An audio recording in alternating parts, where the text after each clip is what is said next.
Bonjour, je vais vous parler aujourd'hui de la guerre au Yémen.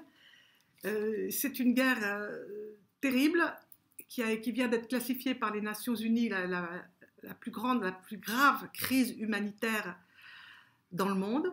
Elle a fait plus de 10 000 morts, plus de des millions de déplacés et la moitié des enfants yéménites vont être affamés dans l'année qui vient.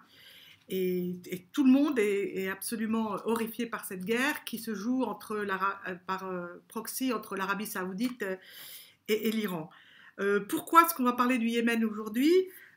Parce que nous avons une petite lueur d'espoir que cette guerre s'arrête depuis l'élection de Joe Biden à la présidence des États-Unis et suite surtout au dernier acte qu'a réalisé Donald Trump avant son départ, qui est d'avoir classé les Houthis sur la liste des organisations terroristes, ce qui pour des raisons humanitaires est totalement catastrophique parce que ça va empêcher les agences des Nations Unies et autres d'emmener l'aide humanitaire au Yémen. Donc Joe Biden a compris ça très bien, avec son secrétaire d'État Blinken également, et donc on a un espèce d'optimisme actuellement pour que cette guerre s'arrête, cette guerre sans précédent s'arrête. Alors, est-ce que c'est un optimisme qui va durer?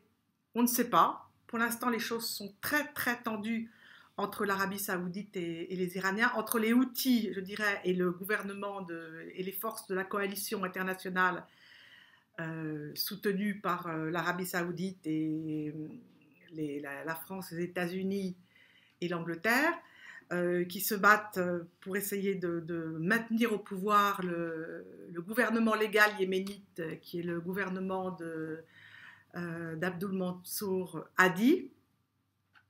Et donc cette coalition se bat contre les Houthis, qui sont des chiites zaïdistes. Ce ne sont pas vraiment des chiites, mais des zaïdistes qui sont une catégorie des chiites, alors que tous les autres sont sunnites, et qui, eux, veulent récupérer une partie du territoire yéménite, notamment pouvoir avoir accès à la mer, enfin au bord de mer, et ils sont très présents notamment il y a des tensions très fortes notamment sur la ville d'Odéda. Cette coalition, ces Houthis se sont coalisés avec les membres de l'ancien parti du président Abdallah Saleh, qui lui n'est plus de ce monde parce qu'il a été tué en 2017.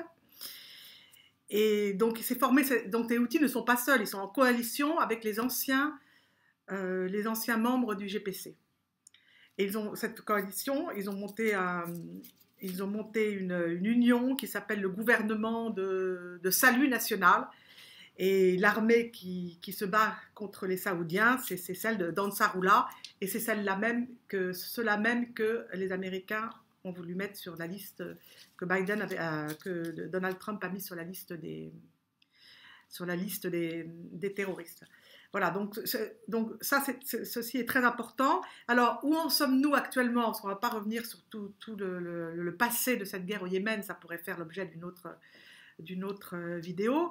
Mais pour l'instant, ce qui est très important, c'est que dans le grand jeu moyen-oriental, le Yémen, finalement, n'est qu'un pion sur l'échiquier des tensions entre l'Iran et les États-Unis, notamment au moment où arrive là, le 21 février, la date butoir sur les accords du JCPOA.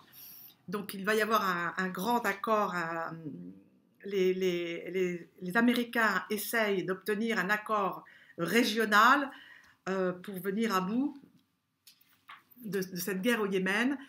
Bon, alors ce qui n'est pas très clair pour le moment, c'est qu'il semblerait que les pressions et les lobbies saoudiens soient très forts et qu'actuellement les négociations ne sont pas... On ne peut pas parler de négociations, mais on peut plutôt parler d'un regain de guerre sur le terrain. Les Houthis ont entamé la prise de la ville de Marib, qui est une ville pétrolière. Et évidemment, cela ne plaît pas du tout aux Saoudiens. Il faut savoir que Marib est tout près de la frontière avec l'Arabie Saoudite. Et donc, c'est terrible pour eux. C'est une défaite pour le roi Ben Salman, terrible que les Houthis soient là.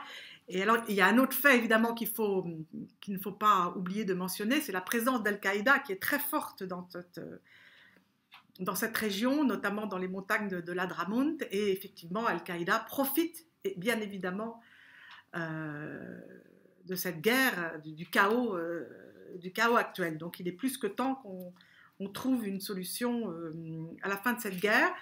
L'envoyé spécial des Nations Unies, Martin Griffiths, était à Téhéran, je pense la semaine dernière, et essayer de convaincre les Iraniens de lâcher ou d'aider, enfin en tout cas que les Iraniens trouvent une solution ou aident à obtenir une résolution. Mais je crois que les Iraniens ont dit que les Houthis ont décidé de laisser faire les Houthis en disant que les Houthis sont bien assez grands eux-mêmes pour savoir ce qu'ils veulent faire. Alors, si vous voulez, pour l'instant, on est dans l'escalade. Les Houthis ont envoyé des missiles sur 2 aéroports récemment à Jeddah et à Abba. Qui n'ont pas fait de victimes, mais enfin qui ont quand même suspendu c'était un rapport civil, qui ont quand même suspendu les vols pendant plus de 2 heures. Donc tout ça ne calme pas la situation. Donc voilà où on en est actuellement. C'est une situation très très tendue. Depuis hier, officiellement, les Houthis sont retirés de la liste des organisations terroristes.